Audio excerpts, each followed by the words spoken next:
Hello everyone, welcome to Sigma Learning Centre. आशा करता हूँ कि आप सब अच्छे होंगे। क्लास 9 केमिस्ट्री चैप्टर 2 के फर्स्ट पार्ट में हमने मोस्ट ऑफ द टॉपिक को कवर कर लिया है। आज पार्ट 2 में हम डिस्कस करने वाले हैं सेपरेटिंग कंपोनेंट्स ऑफ मिक्सचर के बारे में, जिसमें हम डिफरेंट टाइप ऑफ टेक्निक्स के बारे में बात करेंगे।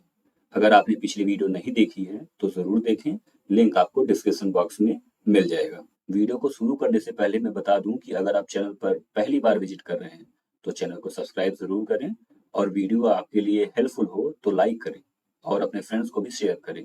वीडियो स्टार्ट करते हैं और आज के टॉपिक का ओवरव्यू लेते हैं। Separating the components of mixture. आप इसमें देख पा रहे होंगे कि बहुत सारे टेक्निक्स और प्रोसेसेस यहाँ पे मेंशन किए हुए हैं। तो नंबर ऑफ टेक्निक्स और प्रोसेसेस ज़्यादा होने के कारण आप ऐसा बिल्कुल ना सोचें कि वीडियो ज़्यादा लेंथी होने वाली है, क्योंकि कुछ प्रोसेसेस इसमें बिल्कुल ईजी हैं और हम डेली लाइफ से भी इसको रिलेट कर सकते हैं। कुछ प्रोसेसेस जो लेबोरेटरी में परफॉर्म की जाते हैं उनको भी हम बहुत ईजी वे में कवर करेंगे। तो जो फर्स्ट प्रोसेस है वो है hand picking. Hand picking in this method simply we pick out the unwanted substances by the hand and throw away them from our useful substance. यह प्रोसेस जनरली सॉलिड मटेरियल के लिए या solid mixture के लिए use किया जाता है, जिसमें हम अनवांटेड सब्सटेंस को बाय हैंड पिक करते हैं और अपने यूजफुल सब्सटेंस से अलग फेंक देते हैं। लेकिन कभी-कभी जो अनवांटेड सब्सटेंस है वो भी हमारे लिए यूजफुल हो सकते हैं। एग्जाम्पल के लिए मैं आपको बताऊं, अगर हम राइस से स्टोन को पिक करके बाहर फेंक देते हैं तो जो स्टोन है वो तो यूजफुल नहीं है। लेकिन अगर बल्क ऑफ पोटैटोज में से हम बड़े साइज के पोटैटोज को छोटे साइज के पोटैटो से अलग करते हैं तो जो दोनों सब्सटेंसेस हैं वो हमारे लिए यूजफुल हो सकते हैं। ये सिंपली होता है hand picking process. Second process is threshing. This method is mostly used during the harvesting of crops. The process of loosening the eatable part of crops from the straw to which it is connected by beating it down on the floor. This happens when the crop is ripe and dry. तो जो थ्रेशनिंग process है, यह process farming के समय में हम crop की जब हार्वेस्टिंग की जाती है उस दौरान यूज करते हैं। इस प्रोसेस में हम क्रॉप के ईटेबल पार्ट को स्ट्रॉ से अलग करते हैं। स्ट्रॉ मतलब वही जिससे डंडी से जुड़ा होता है। जैसे आप अगर गेहूं को देखे होंगे तो जो पक के तैयार हो जाता है फसल, तो गेहूं का अपर पार्ट में जो गेहूं के दाने लगे होते हैं नीचे उसकी डंडी होती है, तो उसको हम जमीन पर पीटते हैं या किसी सॉलिड सरफेस पर पीट कर उसको हम अलग कर देते हैं। यह प्रोसेस तब होता है जब हमारी फसल पूरी तरीके से पक चुकी हो और सूख चुकी हो। इस प्रोसेस को हम क्या बोल देते हैं? थ्रेशनिंग बोल देते हैं। जो हमारा तीसरा प्रोसेस है वो है winnowing. After threshing, collected grains need to be cleaned out of husk before its use. This method of separation of mixture takes place with the help of wind or blowing air. Lighter husk blown away by the wind and the heavier grains are collected, add on the place.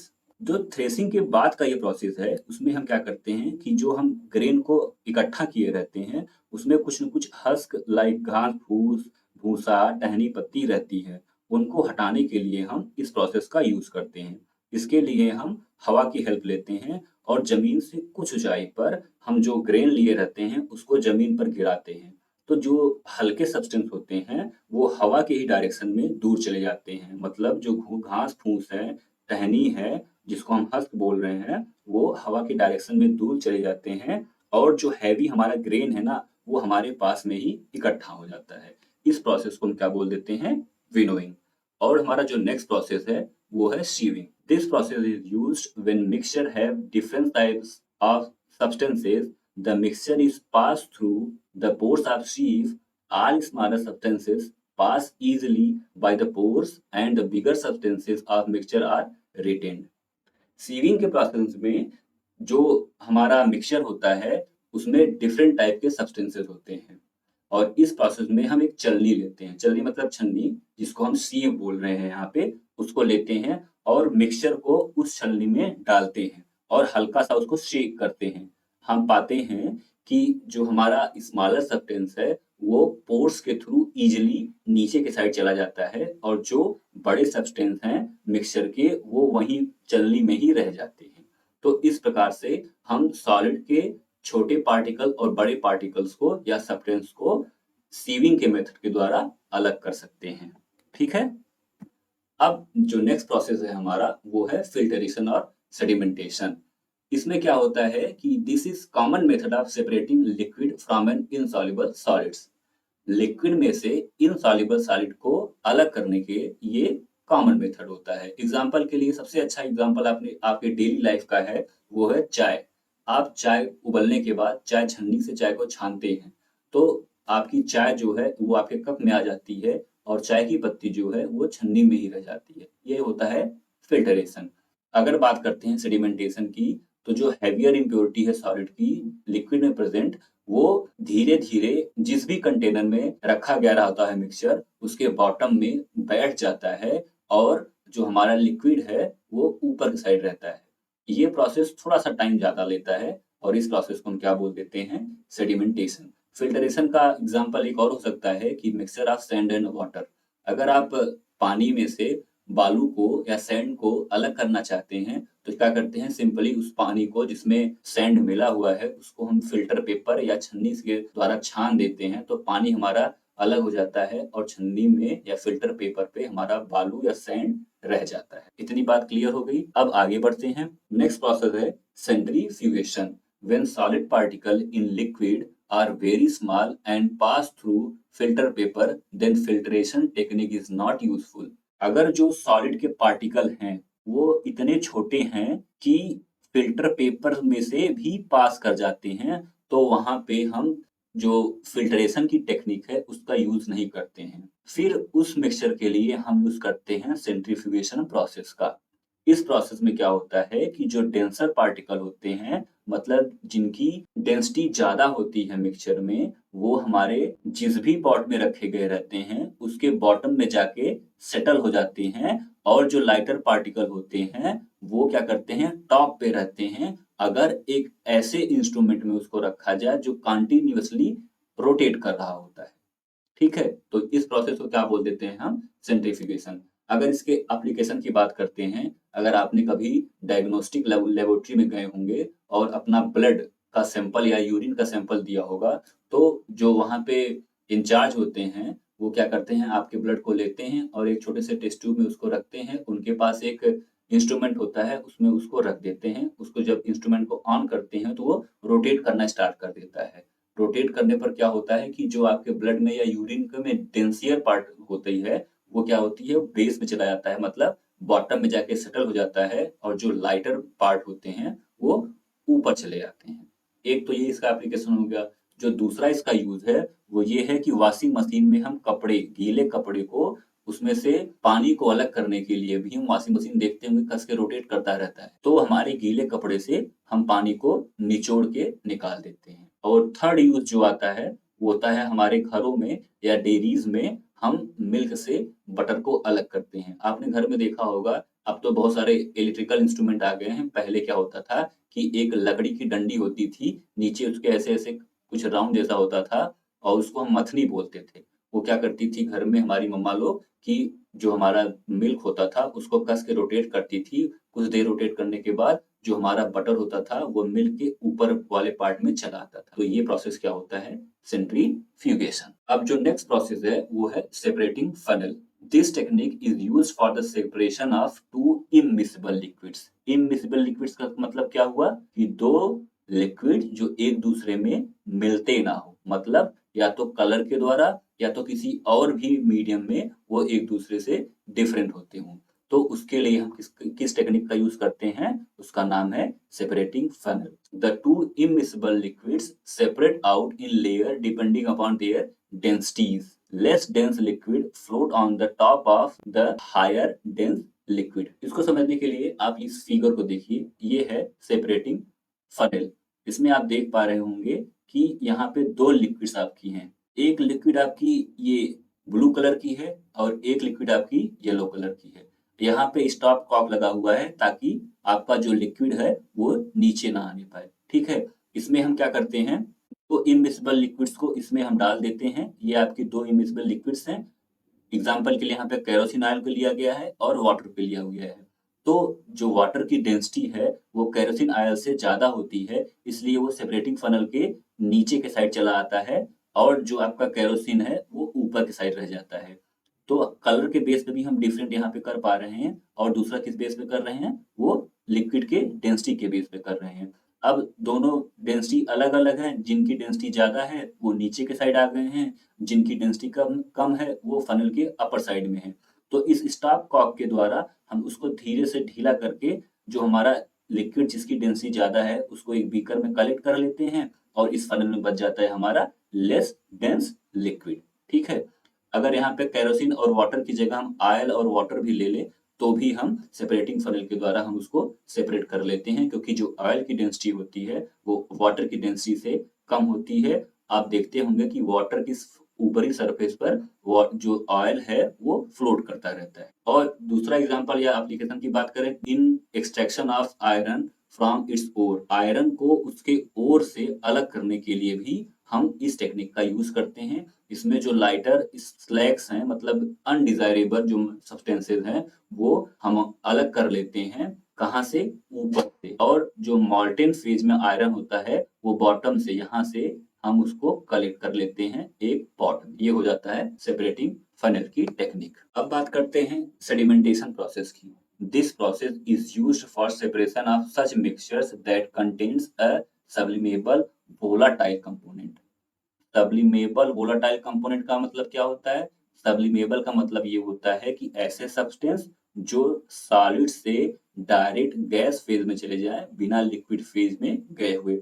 और volatile सब कंपाउंडेंट क्या होते हैं? ऐसे component जो आसानी से अपना फेज चेंज कर लेते हैं। And a non sublimable impurity, और एक नॉन सब्लिमेबल इम्प्योरिटी क्या होती है? जो सब्लिमेट ना करते हो वो नॉन सब्लिमेबल इम्प्योरिटी होती है। तो ऐसे मिक्सचर जिनमें एक सब्लिमेबल वोलाटाइल कंपोनेंट हो और एक नॉन सब्लिमेबल इम्प्योरिटी हो, उनको हम सेपरेट करने के लिए सब्लिमेशन प्रोसेस का यूज करते हैं। इसका इंस्ट्रूमेंटेशन आप देखिए, ये क्या है कि आपने एक स्टैंड पर बर्नर की सहायता से हीट दे रहे हैं जिसमें एक चाइना पॉट लगा हुआ है।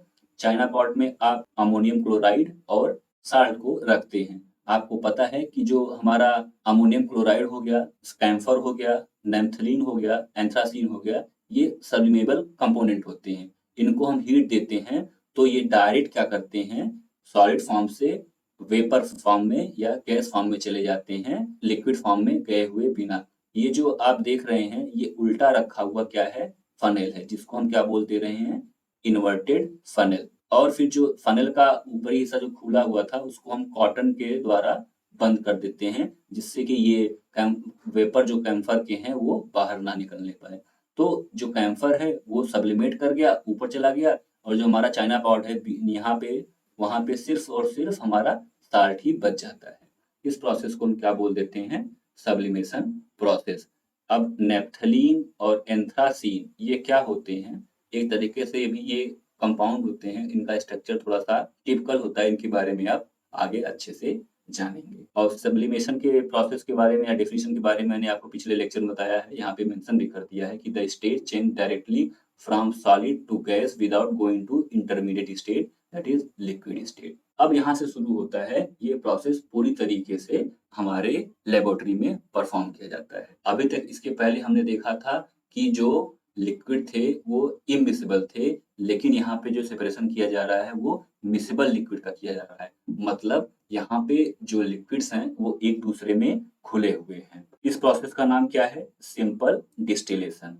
The mixture of two or more miscible liquids having large difference in their boiling points can be separated by this process. दो या दो से ज्यादा मिसिबल लिक्विड जिनकी बॉइलिंग पॉइंट का डिफरेंस जो होता है वो ज्यादा हो, उस मिक्सचर के लिए हम इस सिंपल डिस्टिलेशन टेक्निक या प्रोसेस का यूज करते हैं। ये देखिए, ये सेटअप पूरा किया गया ऑपरेटर्स का। इसमें आप देख पा रहे होंगे कि स्टैंड की हेल्प से आप यहाँ पे बर्नर नीचे से हीट प्रोवाइड कर रहा है और इस डिस्टिलेशन फ्लास्क में आपने मिक्सचर को रखा हुआ है। और मिक्सचर जो है किस चीज का है? वो एसीटोन का है और वाटर का है। हम उसमें थर्मामीटर भी लगाए हुए हैं जिससे हम बॉइलिंग पॉइंट को मेजर करते हैं। हम क्या देखते हैं, हीट को हम इंक्रीज करते जाते हैं तो एक ऐसा टेम्परेचर आता है मिक्सचर में जो दो लिक्विड्स हैं उनमें जिनका बॉइलिंग पॉइंट लोअर होता है वो पहले इवोपरेट होने लगता है। इवोपरेट होके वो यहाँ से ऊपर एक और सहायता से हम इसको बंद किए हुए हैं, तो इसके थ्रू यहाँ पे चला आता है वाटर कंडेंसर में। वाटर कंडेंसर एक ऐसा सेटअप होता है जिसमें हम वाटर को भेजते हैं और वेपर ठंडा होके फिर से लिक्विड फॉर्म में चला आता है और उसको हम फिर से इकट्ठा कर लेते हैं बीकर में। आपको मैं बता दूं, जो एसीटोन का बॉइलिंग पॉइंट होता है वो होता है लगभग 56 और वाटर का जो बॉइलिंग पॉइंट होता है वो होता है लगभग 100। तो इनके बीच में लगभग डिफरेंस अप्रॉक्स 50 डिग्री सेल्सियस का है।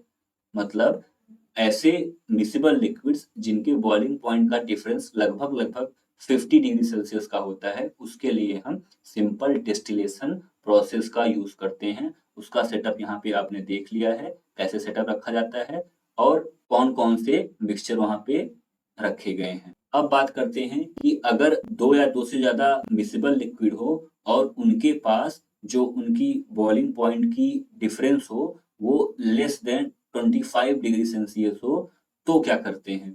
तो हम ऐसे मिक्सचर के लिए फ्रैक्शनल डिस्टिलेशन का यूज करते हैं। सारा सेटअप सब कुछ सिंपल डिस्टिलेशन के प्रोसेस के जैसा होता है, बस उसमें एक डिफरेंस आ जाता है कि जो डिस्टिलेशन फ्लास्क होता है उसके ऊपर हम एक फ्रैक्शनल कॉलम लगा देते हैं, जिसमें बेसिकली ग्लास के छोटे-छोटे बॉल्स रखे हुए होते हैं। उनमें क्या होता है, जब हम मिक्सचर को हीट देते हैं और मिक्सचर का टेम्परेचर बढ़ जाता है, तो जिनका बॉइलिंग पॉइंट कम होता है, वो सबसे पहले इस फ्रैक्शनेटिंग कॉलम में जाते हैं और उससे टकराकर फिर से वापस चले जाते हैं और जिनका बॉइलिंग पॉइंट ज़्यादा हो जाता है, वो इस फ्रैक्शनेटिंग कॉलम को पार करके इस वाटर कंडीशन में जाते हैं और वहाँ पे जो हमारा वेपर आता है वो कूल हो जाता है और वो आके हमारे इस बीकर में प्योर लिक्विड कंपोनेंट है वो कलेक्ट हो जाता है। इस प्रकार से हम फ्रैक्शनल डिस्टिलेशन का प्रोसेस को कंप्लीट करते हैं।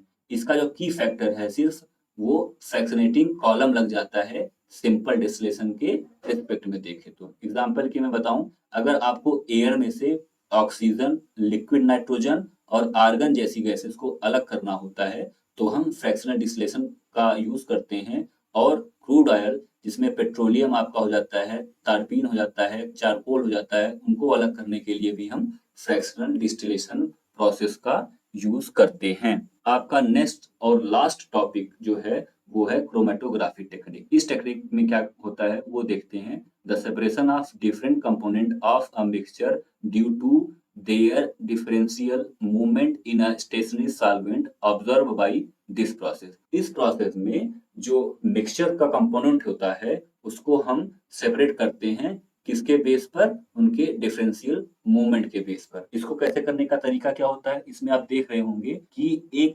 आपने एक जार में वाटर फिल किया हुआ है, यहाँ पे, और वहां पे ग्लास रॉड की हेल्प से क्रोमेटोग्राफी पेपर, ये आप जो देख पा रहे हैं ये क्रोमेटोग्राफी पेपर है, उसको हम डिप करते हैं हल्का सा और वहां पे हम एक इंक का स्पॉट लगा देते हैं।